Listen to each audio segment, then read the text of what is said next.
เราจะไปขับรถเล่นกันระหว่างทางเราจะแวนบอยสักน้อยเกิดยังไม่ได้อาบน้ำเลยกะมาอาบทะเลเนี่ยไม่อาบน้ำเหรอโหล้างจริงนี่ยังไม่ได้ล้างเลยพี่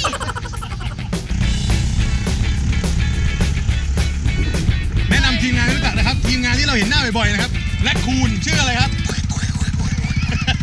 มีช่องของตัวเองไหมอ้าวมีเปิดแล้วทำช่องอะไรจิมมี่กะหรี่ปั๊บไปตามนะครับเสิร์ชใน YouTube นะครับจิมมี่กะหรี่ปั๊บถ่ายนี่ให้ดูไม่ใช่ถ่ายงั้นถ่ายคูณช่างเป็นผู้ชายที่สตรองมากให้ผู้หญิงขับมอเตอร์ไซค์ให้ขึ้นเขา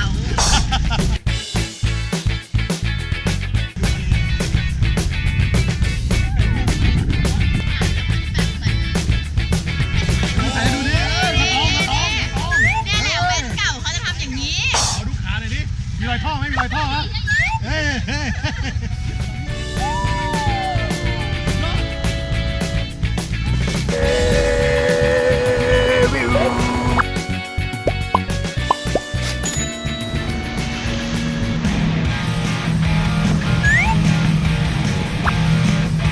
พร้อมไหมครับพร้อมครับพร้อมค่ะเยี่ยม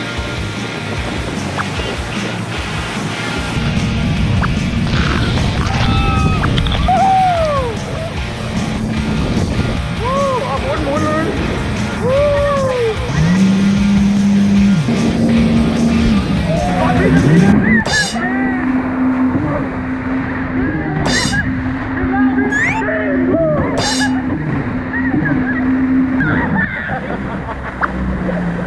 ไม่ถ่ายปะเนี่ย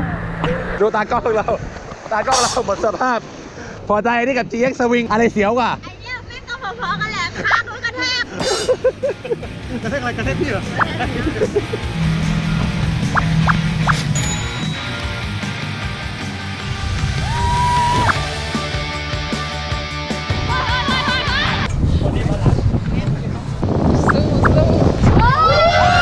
G5 กันน้ำได้ยังไงโดยเฉพาะหัวเรือเนี่ยเล่นไม่ได้นะเพราะว่าน้ำกระเด็นใส่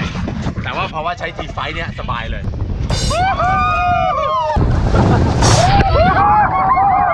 ไม่เล่นก็เปียกครับเครื่องนี้น้ำหยดทำไงเอานี่มิสเตอร์มาบอกไปนะครับไม่มีคนทำคลิปนะกะไม่เป็นไรมีภาษาต่อเองไงพี่พร้อมครับไป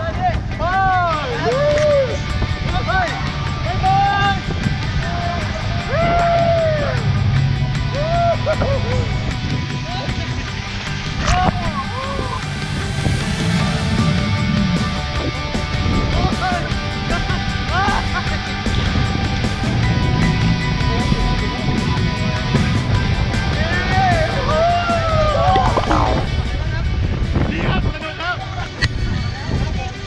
ไม่ต้องคัดไปยาวไปเลย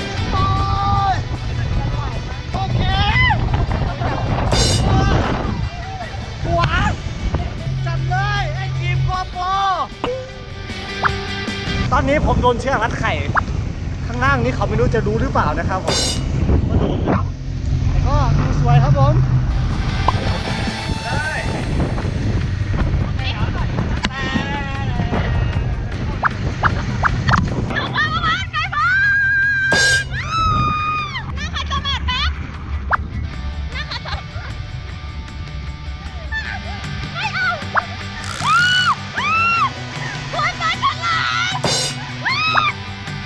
ทำไมขาสั่นๆนะพี่แย่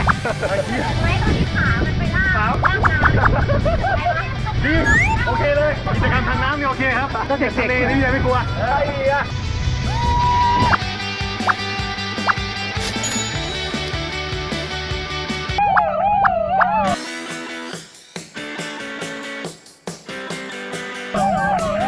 อยากเล่นพี่ขอครับนิ่มๆสักระยะหนึ่งก่อนนะนิ่มไม่ได้โอเคได้ใครจะนั่งหน้าวิวสวยให้ทีมนั่งหน้าอีกรอบดีกว่าติดอยู่นิดเดียวไปเลย let's go เฮ้ยขยม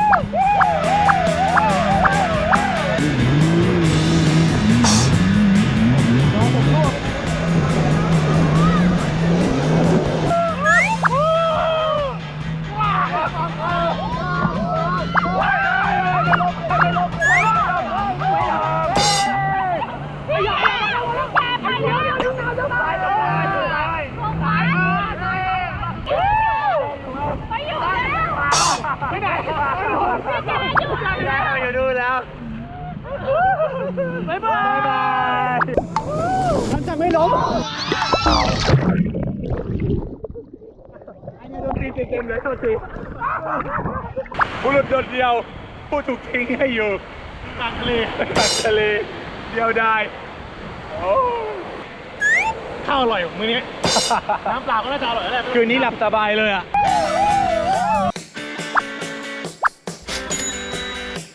คือพิธีกร100 โลไม่มีนะ ไม่ใช่ระยะทางนะ น้ำหนัก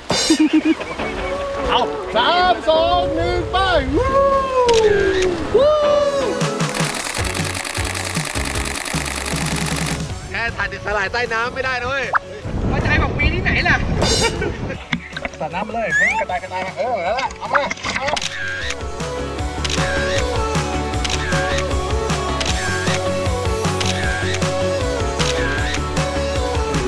ไม่ขึ้นสุดต้องเพิ่มความยาวหน่อย ฮะ พี่แจเพิ่มความยาวได้ด้วยเหรอ่ะ ได้ บอกเคล็ดลับชายไทยหน่อยครับว่าเพิ่มความยาวยังไงครับ หนูบอกเอง ฉีดน้ำมันมะกอก 3 2 1ไปวู้ไปวู้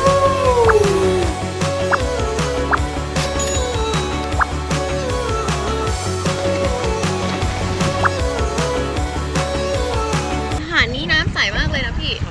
ใส่มากเลย ยืนเห็นอยู่ใช่ไหมมันดูเหมือนใสถึงไหมว้ยไม่ถึงแล้วเหรอ ไม่ถึงแล้วต้องกลับมา